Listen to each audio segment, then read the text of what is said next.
Action. Ladies and gentlemen, welcome to Unitalk Show, connecting thoughts one episode at a time. Episode 1. Today with me here is a student leader and a mentor to many. I won't say much about him. I would like to give him the chance to introduce himself. All right, thank you so much for hosting me, Philip, and thank you for coming up with this amazing podcast or program for students to share their experience, or the new ones to learn from their experience and to shape their career. My name is Abdullay Wuor Monychol. I'm a South Sudanese. I study here at Sharda University, which is based in Delhi NCR, in a place called Great Noida. I've been here, I think, since 2021 till now. I'm in my final years. In fact, in my final month, maybe 2 or 3 months, I will be leaving India. So thank you so much for hosting me. Okay, that's nice. By the way, let me introduce myself also. My name is Philip Batista, the host of tonight's show. Make sure you follow me on Instagram and all other social platforms at Philippe699. Yeah, we're going to get direct. This is going to be more of question and answers. So let me hope you are ready. Yeah, of course. How does it feel to be the first on this show today here? Really, it gives me like I'm given a priority of sharing my thoughts. That itself is like people care about what I have in my brain and what I have experienced here. So it is good. I'm really so happy that I'm the first person to be hosted, and I hope that everyone will learn from what I have experienced, and I hope it will benefit your career, it will benefit your life. Thank you. Okay. What inspired you to choose India for your education? Seriously, like India, it was suggested to me by one of my colleagues who was with me in high school. So for him, he came before me in 2019, and he suggested that he should come here. Initially, I was supposed to go to different country, but it was suggested to me. It was not my choice, but someone suggested to me that I should come and study in India. And he followed. And he shared his experience. He said everything is okay. Though he's not here currently, he has already finished, but he has gone back. So that's how I ended up in India. It's really hot here, as you can see, because this is the summertime in India. Temperatures are high, so that's the reason as to why you can see us sweating. It's not that you're afraid of the camera. Which field of study are you pursuing, and why did you pick it? Yeah, I'm studying a course called BTech, which is Bachelor of Technology in Computer Science and Engineering. In other words, in Western countries they call it, or maybe in Africa, Bachelor of Engineering. I choose this course because I'm really passionate about computer.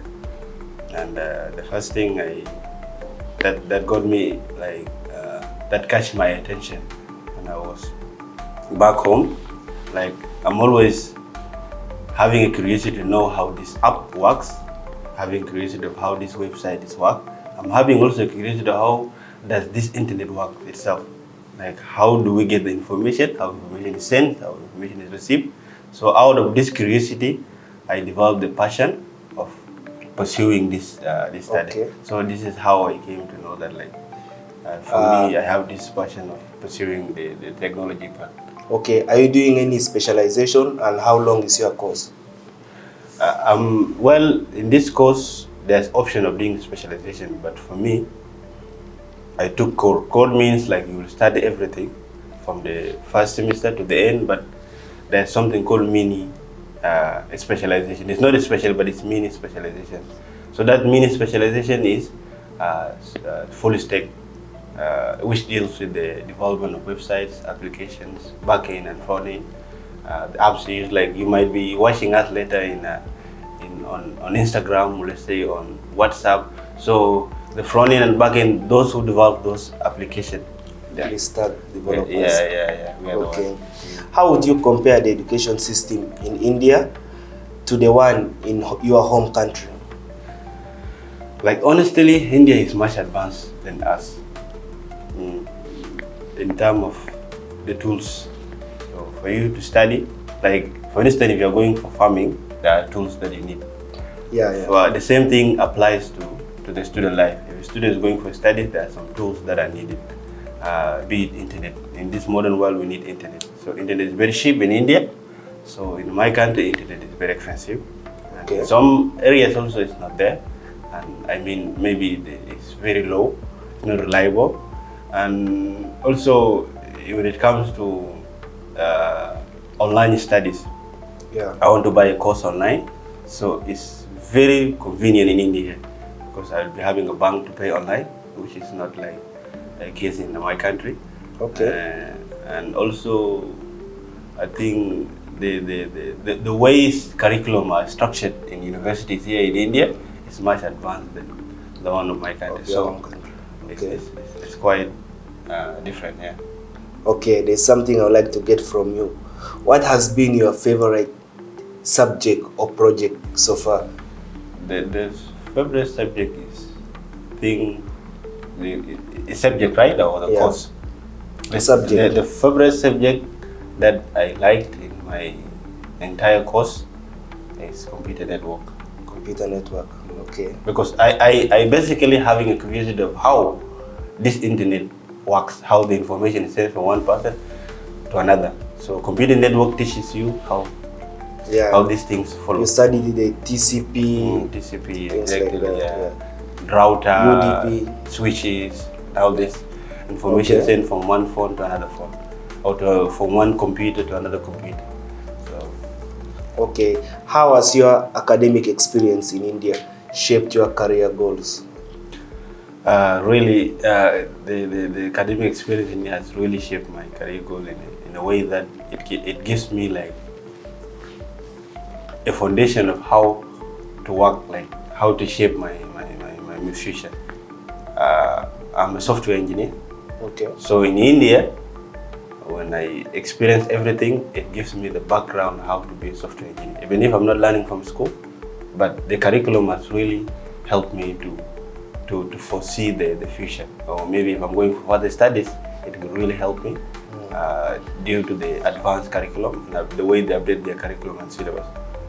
Okay, what resources, like maybe let's say library, professors, or some things like that, have been the most useful to you here? YouTube. YouTube. To be honest, YouTube has been the best platform for me. And also now, because I came before ChatGPT was launched, but YouTube was the best things.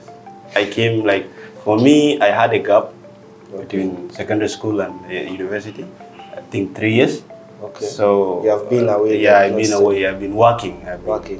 So the mood of studies was not even. Yeah, man. The moment you stay for more than 1 year, you lose appetite. So for me, I had a gap of 3 years. So when I came, things were really tough. But YouTube has helped me. Okay. And initially, I didn't know the YouTube it worked like this. So when you thought it's maybe for watching music videos. That's it. But when I came to India, hope you are learning something. Yeah, YouTube is universities. By the way, it has everything you want. Okay. And now we have ChatGPT, everything is set. So these are two resources that I can recommend. You can also go to Udemy. You can go to Coursera. Coursera, you can have a course there. There's a part that I need also to explain. In Coursera, if you want to get a certificate, or maybe you want to pursue masters, it's there in Coursera. You can apply for financial assistance. You fill the form, you write your conditions, why you need to be assisted, and definitely you can get. And you will get the knowledge plus what? Certificate. But all in all, for the normal studies, YouTube is the best. Okay. These were questions about, studies in India. Now we're going about life in India. What was your first impression of India? That laugh, there's something behind it. In India, it's airport. Basically everyone has a different expectation about India. Okay. For me, I expected India to be different. So when I landed in India, the name of the airport itself, Indira Gandhi. Welcome to Indira Gandhi International Airport. I thought maybe I'm in different city. I didn't know that I'm in. You expected maybe Delhi. Yeah, that's it. So when I landed, the way airport looks like compared to Dubai airport, it's like we're in a third world country. So I let it slide. I came down when I was received by one of my colleagues. There were two. I really appreciate them, Sarah and Ajak. They were very good friends to me, and they really assisted me. So when they received me, they took me. I was in the car washing outside on the glass. I saw India like it's not the way I expected. But all in all, we appreciate what we got. Okay, how do you navigate the cultural differences between India and your home country? Yeah, it's really tough, but you know, I got like a chance to interact with Indian from those who are, I think those who are having religion of Muslim. Let me put it like this: Muslim are so easy to get along with, but the other people, in Sharda especially, people come from different states, different backgrounds. Yeah, different state in India. You know, so one thing I've learned about India is you can be in India, in one state, you go to another one. It's like completely different countries, as if you're in a different country. Yeah. So when they come from different places, themselves, they need to learn among themselves. Like they need to get along well. Yeah. Leave alone you to be an international. So it was hard for me to cope with the situation because it's hard to be integrated. What I mean by this, like if you're in South Sudan, if you're moving with your crew, let's say you have your friends with you, you go to there. But it's hard now to have a friend, an Indian friend, and you go to his or her house. Yeah. You sit with their family. It's hard. It's hard. Yeah. So it's hard for you to be integrated. But if you want to get along well with Indian, get Muslim guys. They're okay. Okay. Even me, I faced the same thing, similar. I used to think, you know, some people are hard to deal with. But again, one time you meet someone and you'll be like, he will change your perspective about India. You'll be like, no, there's someone you find very welcoming, very open-minded. Then you go, you meet someone and you'll be like, this one is still back home. That's India, man. There's nothing you can do. Okay, do you have any favorite or local cuisine, Indian dish? Of course, I have butter chicken, biryani. These are two best. Yo, biryani, man, that thing is crazy. Butter chicken and biryani, these are the best things that I usually, Okay, how do you manage your expenses and budgeting maybe in India? Is there any tip or trick? To me, it was hard because I was working 3 years. I earned, even help people, family. So it was hard for me to receive $200 or $300 and sit down and try to. But because I was having that sense of experience, of responsibility, because I give family money and I have to tell them like, you guys have to make an economy on it. So use it economically so that it cannot finish. So from that experience, I learned how to manage it well. And also, there's a lot of things that you can do. If you interact like work with other companies, with other hospitals, especially those who know Arabic, you can work as a translator. If you know French, you can work as a translator in the hospital, especially Arabic. For me, I work as a translator in Mina Hospital in India, and I earn a lot of money. So so you can try to do side hustling. Though it's tough in India. But you need to balance with the book. Yeah, with the book, because there's no difference between primary of South Sudan and university in terms of timetable. I've realized this thing mostly in engineering courses or science courses, you know. It's not hard. Easy. You go in the morning, you come back in the evening. Okay, are you involved in any student communities or club or events, something like that? And tell us your experience. Yeah, you know, when I came back home, we used to do all these extracurricular activities.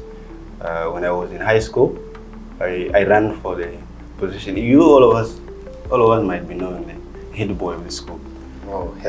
I ran for the election of head boy for the school in semester 2, in senior 1, senior 2 and senior 3. So and then from there it gives me like a good foundation of leadership. So when I came here, I got an association that is already there, but it wasn't functioning well. So I was asking people around like, so what's up, how these things are going. So they were telling me this is how we do our things. For me, I said I have a different way of doing it. So they advised me to run for the president. Like, since you have the ideas and you have experience, you can run for the president in upcoming election. So I happened to run for the election and I won. I became a president for 1 term. Okay. So from there also I got, when I was the president, and we used to have a meeting with other associations, like other country association, hosted by Association of Students in India. Okay. So the association serves as umbrella for all of us. So during our interaction in the meeting, so the chairman, the president of the association asked me, like, in the upcoming election, can you please organize for the election? So you seem to have experience in such things. I told them, okay. So also I managed to organize election for them. And from there also I started working with Afro-Asian Student Connect. I think most of you might be come across it. They have graduation that that is being held every year. So South Sudan Student Association, Association of African Students in India, and then Afro-Asian Student Connect in India. These are 3 student organizations that I have been in, and it has really helped me in terms of networking, because most of the translation work that I was doing, I got it from there, because I was interacting with different hospitals looking for a sponsorship. So from there, I managed to get an opportunity to work with them as a translator. And when things were tough, like the workload was too much, I came back to school. Yeah, came back to school and then continued. So these are the 3 associations that I have been in, and they really helped me in terms of experience. I've gone for different conferences, especially in Bangalore, like 3 to 4 student conference. And here also in India, there's a conference that was hosted by there's an organization of well youth organization in India. Okay. So they hosted a conference also. It's one of the organizations also that you would also join in case you're so passionate about leadership. Okay. How do you stay connected to your roots and maintain your cultural identity while living in India? Yeah, it's simple, by the way, because Indians, they don't influence you that much of you forgetting your roots. Okay. So and also the way you see them performing, loving their culture, will also tells you, like, make you learn. Yeah, learn your culture. Like, if you don't know how to dance, yeah, that's something. They're always practicing their culture. In you can see, like, in all these activities they organize in the campus. Yeah. Most of the time they play, they practice their culture. So from there you cannot forget your culture. You will be having even a curiosity to know more about your culture, whether the way you dance or the way you do your things, your culture. And from the way we organize our activities made me also to stay, like, not to forget my culture.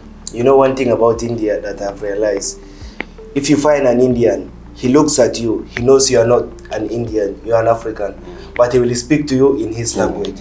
He will never bother speaking English. He will only speak English if you fail completely to understand what he's saying. But as long as you say 2-3 words, he's continuing with Hindi. They don't care whether you're an Indian or not, but they will speak out. Yeah. Have you traveled to any place in India? Do you have any favorite destination so far? Yeah, I've traveled. I've gone to Raipur. I've gone to, I think, Bangalore. I've gone to Himachal Pradesh. I've gone to Punjab. I've gone to Kashmir. And you know, my favorite place is Bangalore. Bangalore has the city of technology. Yeah, it's known by IT capital of India. Okay. If you heard about Silicon Valley, yeah. You know, Silicon Valley is like an area of setup. You've seen Google, Facebook, Amazon, all these companies were set up there in the USA. So it's known as what? As the IT capital of India. And it's not the case even. The case is the people of Bangalore themselves, most of them, they are black. Okay. So when you land in Bangalore International Airport, starting from security, you will think like maybe you're in Africa. The difference is hair only. Okay. Their hair is an Indian hair, but the way they are black. Some of us are dark than us. Yeah. Like, especially you. I've seen India as well. They might think that you're not even you're an Indian. Yeah. I've seen. Yeah, so that's it. And so they're so cool. One day I was, I don't know, I think it was at the bus station. Then there was an Indian man. He was, I think, maybe a police or a soldier. This guy, I was thinking he's an African. I almost wanted to go and greet him. But reaching closer, I looked at the hair. Because from far, like, he was not having that hair. It's somehow bald. Reaching closer, it's when I realized that he's an Indian. But when you look at him from afar, typical African. That is Bangalore. So, and Bangalore also, people are so cool. They are not racist as compared to here. And the temperature is okay. In North India here, the temperature is too hot and too cold. When it comes to summer, it's extremely hot. When it comes to winter, it's extremely cold. But that's not the case in Bangalore. Bangalore is moderate. So the life is so good there. Okay, that's nice. I will add that to my list and make sure I visit Bangalore. You know, it's been hot here, question and answers. Going forward and backward, I think it's time we take a break, a short break. Then we'll continue after this. Thank you.